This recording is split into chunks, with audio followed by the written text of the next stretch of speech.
ওই তুই কোথায় যাচ্ছিস বান্ধবী? আজকে রেজাল্ট নিতে এসেছি, আসো আমার সাথে। তো এখন রেজাল্ট আনতে যাচ্ছি। তো আজকে আমাদের রেজাল্টের দিন, আর রেজাল্ট আনতে গিয়েছি। আর অন্যান্য ডিপার্টমেন্টের যেমন রেজাল্ট দেয় আর আমাদের যেমন রেজাল্ট দেয়, তো অন্যান্য ডিপার্টমেন্টে এখানে কি সুন্দর ফেয়ারওয়েলের সাথে সুন্দর করে গিফটের সাথে সুন্দরভাবে সাজিয়ে গুছিয়ে রেজাল্ট দিচ্ছে, মানে ডিস্ট্রিবিউশন করছে আর কি। আর আমাদের দেখো যে যেই ঘরে রেজাল্ট দেওয়া হচ্ছে সেই ঘরে আলো পর্যন্ত জ্বলছে না, মানে ভবিষ্যৎ পুরো অন্ধকার। ফেয়ারওয়েল তো দূরের কথা, ভবিষ্যৎটাই অন্ধকার। এই দেখো মানে টর্চের আলো জ্বালিয়ে আমাদের রেজাল্ট আনতে হচ্ছে। কি দিনকাল ভাই, একটু বিদায়টাও ভালো করে দেয় না, কি আর বলবো। যাই হোক, কিছু করার নেই, রেজাল্টও নিতেই হবে, ভবিষ্যৎ যাই হোক না কেন।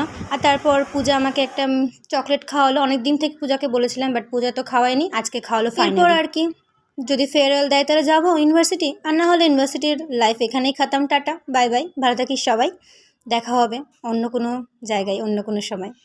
আর আস্তে এই ফুলটা পড়েছিল বর্ষাকালে, এই ফুলটা খুব সুন্দর লাগে, তাই আমি তুলে ফেললাম আর টোটো করে বাড়ি চলে এলাম। টাটা, ভালো লাগলে লাইক কমেন্ট শেয়ার করে দিও। আর কি বলবো, যাই টাটা, বাড়িতে গিয়ে খাওয়া দাওয়া করি।